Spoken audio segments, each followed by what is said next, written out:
জি বাংলার যে ধারাবাহিক দর্শকদের কাছে বেশ জনপ্রিয় সেটি হলো নিমফুলের মধু।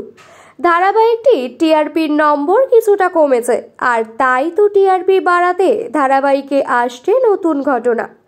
সমস্ত বিপদ কাটিয়ে একটু সুখের মুখ দেখেছিল সৃজন, আর সেই সুখকে ধ্বংস করতে সদা তৎপর ঈশা। আবারও নতুন পরিকল্পনায় মত্ত ঈশা। যারা ধারাবাহিক দেখেন তারা জানেনি ঈশা সৃজনের স্বপ্নের শাড়ির কথা ধ্বংস করে দেয়। তা নিয়ে অনেক ডিপ্রেশনের মধ্যে দিয়ে যাচ্ছিল সৃজন। মনটাকে ঠিক করার জন্য পর্ণা জেঠুকে বলে জেঠুর মশলার দোকানে সৃজনকে কাজে লাগাতে। জেঠুও রাজি হয়, সৃজনকে দায়িত্ব দেয়।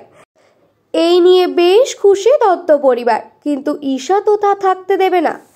আর তাই ঈশার নতুন পরিকল্পনা মশলার দোকান বরবাদ করা। আর ঠিক সেটাই হলো। সৃজন দোকান বন্ধ করে বাড়ির দিকে রওনা দেয়, আর ঠিক তখনই কয়েকজন ছেলে সৃজনকে ধাক্কা মেরে সৃজনের পকেট থেকে মানিব্যাগ বের করে নেয়, আর তার মধ্যেই ছিল দোকানের চাবি। সেটা নিয়ে তারা ছুট দেয়।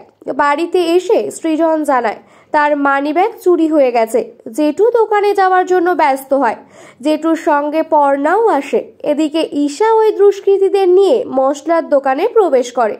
মশলার মধ্যে কেমিক্যাল মিশিয়ে দেয়। তারপর কাজ মিটতে ঈশারা চলে যায়।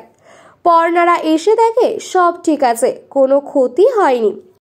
পরের দিন সকাল হতেই খাদ্য দপ্তরের লোক এবং পুলিশ হানা দেয় মশলার দোকানে। তাদের কাছে খবর আসে ভেজাল মশলা বিক্রি করা হচ্ছে। তারা সেটা চেক করে ভেজাল পায়। সৃজনকে গ্রেপ্তার করে নিয়ে যায়। আবারও বিপদ সৃজনের। একটা কাটতে না কাটতেই আর একটা। খুব ভেঙে পড়ে পর্ণা। এবার দেখার পর্ণা কি করে সৃজনকে নির্দোষ প্রমাণিত করে।